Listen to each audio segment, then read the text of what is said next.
Class 10th का fundamental theorem of arithmetics देखा था।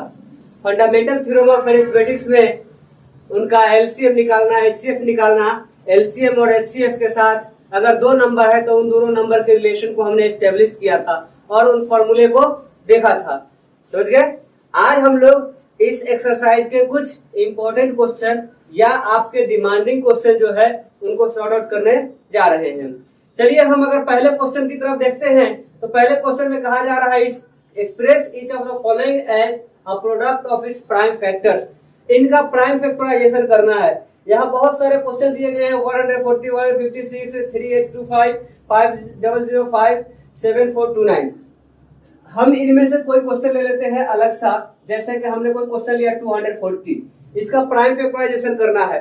प्राइम फैक्टराइजेशन मतलब उसे प्राइम नंबर से डिवाइड करके उसको फैक्टर्स अलग अलग कर देना है। The splitting of number into its product of its prime factors, product of its prime factors is called prime factorization. As we are seeing here 2 से 1 2 0, फिर ये 2 से जाएगा 6 0, फिर ये 2 से जाएगा 30, है ना, 2 से 15, फिर ये जाएगा 3 से 5। तो हम कह सकते हैं कि 240 is equal to 1 2 3 4, 2 into 2 into 2 into 2 into 3 into 5, 3 into 5, या हम इसे लिख सकते हैं 2 to the power 4 into 3 to the power 1 into 5 to the power 1। यही इसका प्राइम फैक्टराइजेशन है। क्या है? प्राइम फैक्टराइजेशन है। अब हम इसके दूसरे क्वेश्चन को अगर देखते हैं, दूसरे क्वेश्चन में कह रहा है find the LCM and HCF of the following pair of integers and verify their relation LCM HCF is equal to product of these two numbers. हम इनमें से कोई क्वेश्चन दो ले लेते हैं, लेकिन यहाँ पे 26, 26, 91, 510, 92 एंड 336 एंड 54 दिए हुए हैं, तो सिर्फ 3 क्वेश्चन है, तो हम कोई एक इसमें से ले लें या अलग से ले लें। चलिए आप ही का एक क्वेश्चन इसी में से ले लेते हैं। हमने सबसे लास्ट वाला थोड़ा देखने में अच्छा लग रहा है क्वेश्चन, मुमकिन है कई तीनों में थोड़ा टफ हो, तो 336 और 54 हम ले लेते हैं। हम क्या ले रहे हैं? 336 एंड 54। आइए उसको हम देखते हैं। तो ये पहला क्वेश्चन आपका इस तरह से बनेगा। अब अगर हम दूसरे क्वेश्चन की तरफ आते हैं, दूसरे क्वेश्चन का हमने तीसरा क्वेश्चन लिया है आपके लिए, तो 2 का थर्ड अगर क्वेश्चन की बात की जाए तो इसमें कहा जा रहा है 336 एंड 54। क्या कहा जा रहा है? 336 एंड 54। अगर हम 336 के प्राइम फैक्टराइजेशन की बात करें तो यहाँ पे 336 का हम प्राइम फैक्टराइजेशन कर लेंगे। 2 1 2 6 12 8 16, 2 8 16, 2 4 8, 2 4 8, 2 2 4, 2 21, 3 7, that is 2 to the power 1 2 3 4। 2 to the power कितना हो गया? 2 to the power 4 into 3 to the power 1 into 7 to the power 1। अगर हम दूसरे नंबर की बात करें तो वो दूसरा नंबर हमारा क्या है? 54 है। अगर 54 के प्राइम फैक्टराइजेशन की हम बात करते हैं तो यह 2 से जाएगा 27, 3 से जाएगा 9, फिर 3 से जाएगा 3। यह हो जाता है 2 into 3 to the power 3, 2 to the power 1 into 3 to the power 3। हमने पिछले दिनों बात किया था एचसीएफ के लिए। एचसीएफ के लिए कॉमन प्राइम फैक्टर्स देखते हैं। क्या देखते हैं? कॉमन मैक्सिमम प्राइम फैक्टर्स, दोनों में जो कॉमन होना चाहिए। चलिए तो हम एचसीएफ में देख रहे हैं। एचसीएफ के लिए यहाँ कॉमन क्या हो सकता है? कॉमन 3 हो सकता है और 2 हो सकता है दोनों में। तो 2 का पावर कितना कॉमन है दोनों में? यहाँ पे 4 है, यहाँ पे 1 है, मतलब 1 पावर दोनों में शामिल है, 1 पावर दोनों में कॉमन है। तो 1 पावर यहाँ पे ले लेंगे 2 टू द पावर 1। 3 का यहाँ पे 3 पावर है और यहाँ पे 3 का 1 पावर है। तो 3 के 3 पावर और 3 के 1 पावर की बात करें तो 3 का हम कितना पावर कॉमन दोनों में बनता है? 1 पावर कॉमन बनता है। अब इस तरह से इसका एचसीएफ कितना हो जाएगा? 6 हो जाएगा। 3 2 6। अगर हम एलसीएम की बात करें, एलसीएम में क्या होता है? दोनों में involve total A to Z prime factorization हमको देखने पड़ते हैं। तो सबसे पहला इन्वॉल्व प्राइम फैक्टराइजेशन क्या है? 2 है, 2 इसमें इन्वॉल्व है, फिर इसमें 3 इन्वॉल्व है, फिर इसमें 7 भी इन्वॉल्व है। तो हमको जितने भी इन्वॉल्व पावर है, फैक्टराइजेशन है, उन सबको नोट कर लेते हैं और उन सब का मैक्सिमम पावर काउंट करते हैं। यहाँ क्या पावर काउंट करते हैं? Maximum power. तो यहाँ 2 का मैक्सिमम पावर क्या है? 4 है। 3 का मैक्सिमम पावर क्या है? 3 है। 7 का मैक्सिमम पावर क्या है? 1 है। अब हम इनको मल्टीप्लाई कर देते हैं। 2 to the power 4 equals to 16 हो जाता है, 3 to the power 3 equal to 27 हो जाता है, और 7 to the power 1 equal to 7 ही रहेगा। 16 इंटू 27 इंटू 7 अगर हम करते हैं तो क्या हो जाएगा? चलिए यहीं पे कर लेते हैं इसको मल्टीप्लाई। 27 और 16, 6 7 42, 6 दूनी 12 और 4 16, 2 7, 2 6 7 13 के 3 हासिल 1, 2 और 2 432। कितना हो गया? 432। और फिर इसको हम किससे मल्टीप्लाई करते हैं? 7 से मल्टीप्लाई कर देते हैं। 7 दूनी 14, 7 3 21 और 1 22, 2 7 चौका 28 और 2 30, 30 24। यह हमारा मल्टीप्लाई कितना करें कितना आ जाता है? 30 24। क्लियर? ठीक है।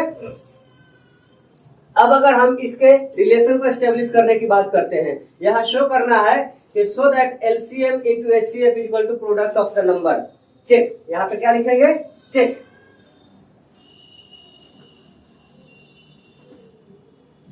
चेक में हम LCM into HCF is equal to product of number, product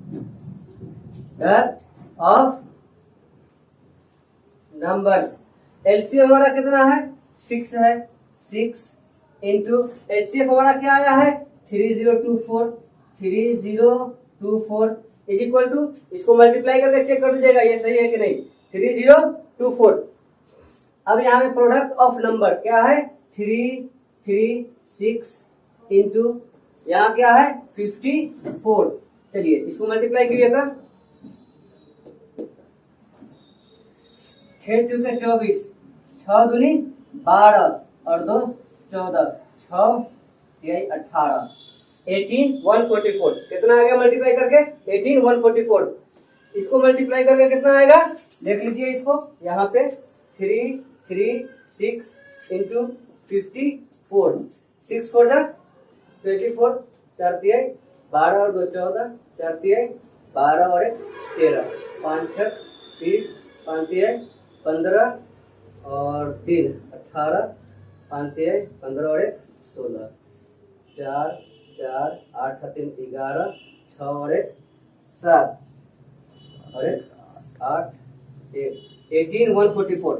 दोनों को मल्टीप्लाई करके 18 144 आ गया, इज इक्वल टू 18 144। वेरीफाइड यहाँ लिख देंगे। इसी तरह से आप दोनों क्वेश्चन बनाएंगे। आप दोनों पार्ट अलग अलग भी लेकर सोल्व कर सकते हैं, चेक कर सकते हैं। पहले एलएचएस को मल्टीप्लाई करके लिख देंगे, फिर आरएचएस को मल्टीप्लाई करके लिख देंगे, दोनों बराबर आ जाएगा। वेरीफाइड नीचे लिख देंगे। एज यू विश, जैसा आप चाहें वैसे इसे आप बना सकते हैं। ठीक है, हमारा एक क्वेश्चन है 17 23 29। कितना है? 17 23 एंड 29। आइए इन सब के प्राइम फैक्टराइजेशन की बात करते हैं। तो 17 का प्राइम फैक्टराइजेशन क्या हो जाएगा? सिर्फ 17 ही आएगा, इसके प्राइम फैक्टर्स कुछ भी नहीं है। तो हम इसके सपोर्ट के लिए हम इसमें 1 लिख देते हैं। 2 में स्प्लिट किया, बट ये पॉसिबल नहीं था कि 2 प्रोडक्ट ऑफ दोनों प्राइम्स हो जाए। हमने एक प्राइम लिया क्योंकि ये अपने आप में प्राइम है। अब प्राइम नंबर का प्राइम फैक्टराइजेशन नहीं होता है। हम लोगों ने फंडामेंटल थ्योरम ऑफ मैथमेटिक्स में भी पढ़ा है कि किसी भी कंपोजिट नंबर का यूनिक प्राइम फैक्टराइजेशन होता है। यहाँ यह कंपोजिट नंबर नहीं है, यह अपने आप में खुद एक प्राइम नंबर है। अब यहाँ पे अगर हम 23 ले लेते हैं तो यह भी 23 इंटू 1 हो जाएगा, और यहाँ पे हम 29 ले लेते हैं तो यह भी 29 इंटू 1 हो जाएगा। अब अगर हम इन सब में HCF की बात करें, HCF इसमें कोई भी कॉमन प्राइम फैक्टर तो है नहीं, लेकिन इन सब में 1 कॉमन हम ले सकते हैं, तो इसका HCF 1 होगा। और LCM के लिए हर एक प्राइम फैक्टराइजेशन 17 23 और 29 को मल्टीप्लाई करके हम लिख देंगे, ये हमारा LCM आ जाएगा। अब अगर हम इसके चौथे क्वेश्चन की बात करते हैं तो चौथे क्वेश्चन में कह रहा है given that HCF is 9। 2 number दिए हुए ब्रैकेट के अंदर, उसका HCF 9 है और उनका LCM मालूम करना है। क्या मालूम करना है? LCM मालूम करना है चौथे क्वेश्चन में। तो हमने LCM के लिए कल आपको एक फॉर्मूला बताया था। LCM इज इक्वल टू क्या होता है?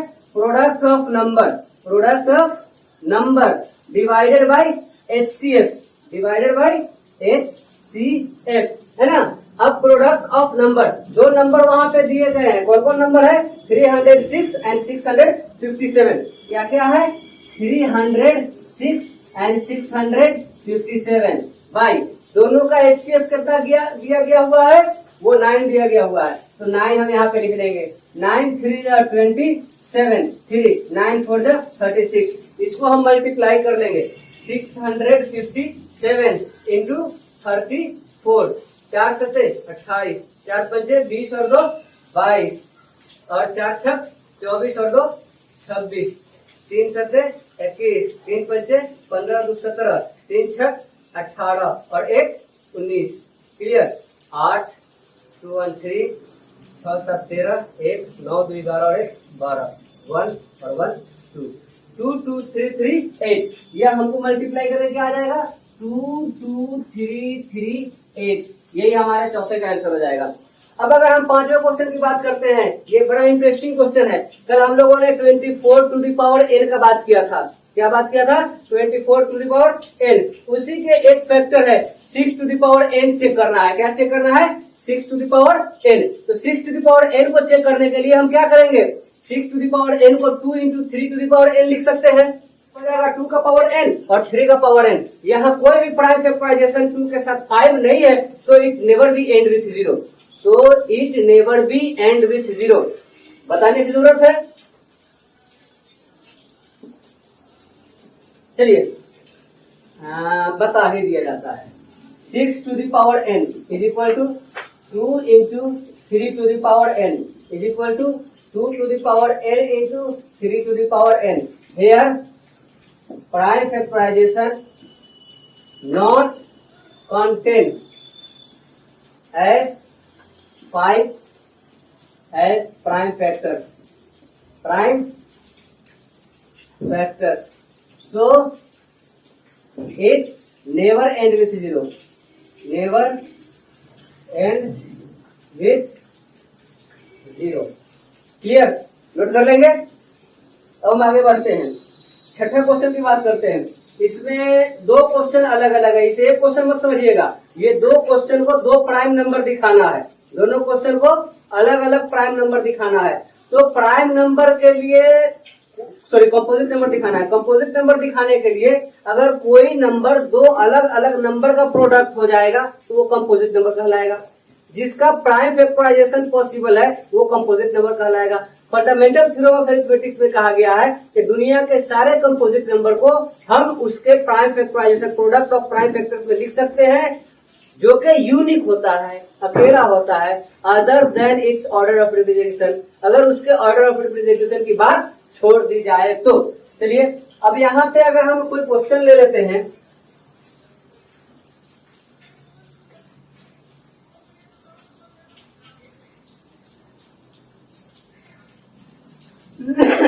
ये देखिए एक क्वेश्चन हमने लिया है 3 इंटू 7 इंटू 5 प्लस 5, यहाँ पे दोनों तरफ 5 कॉमन है तो हम कॉमन निकाल लेते हैं। 5 यहाँ से, 5 यहाँ से कॉमन निकाले, 3 इंटू 7 अब प्लस 1 हो गया, ये 5 इंटू 7 3 21 प्लस 1, अब ये 5 इंटू 22 हो गया। 5 इंटू 22 मतलब यह दो अलग अलग प्राइम नंबर, या यूं कहा जाए कि 5 इंटू 2 इंटू 11 भी इसको लिख सकते हैं। ये प्रोडक्ट ऑफ प्राइम फैक्टर्स है, so it is composite number, it is product of primes. 10 shortcut में बस यही लिख लेंगे, 10 इट इज कंपोजिट।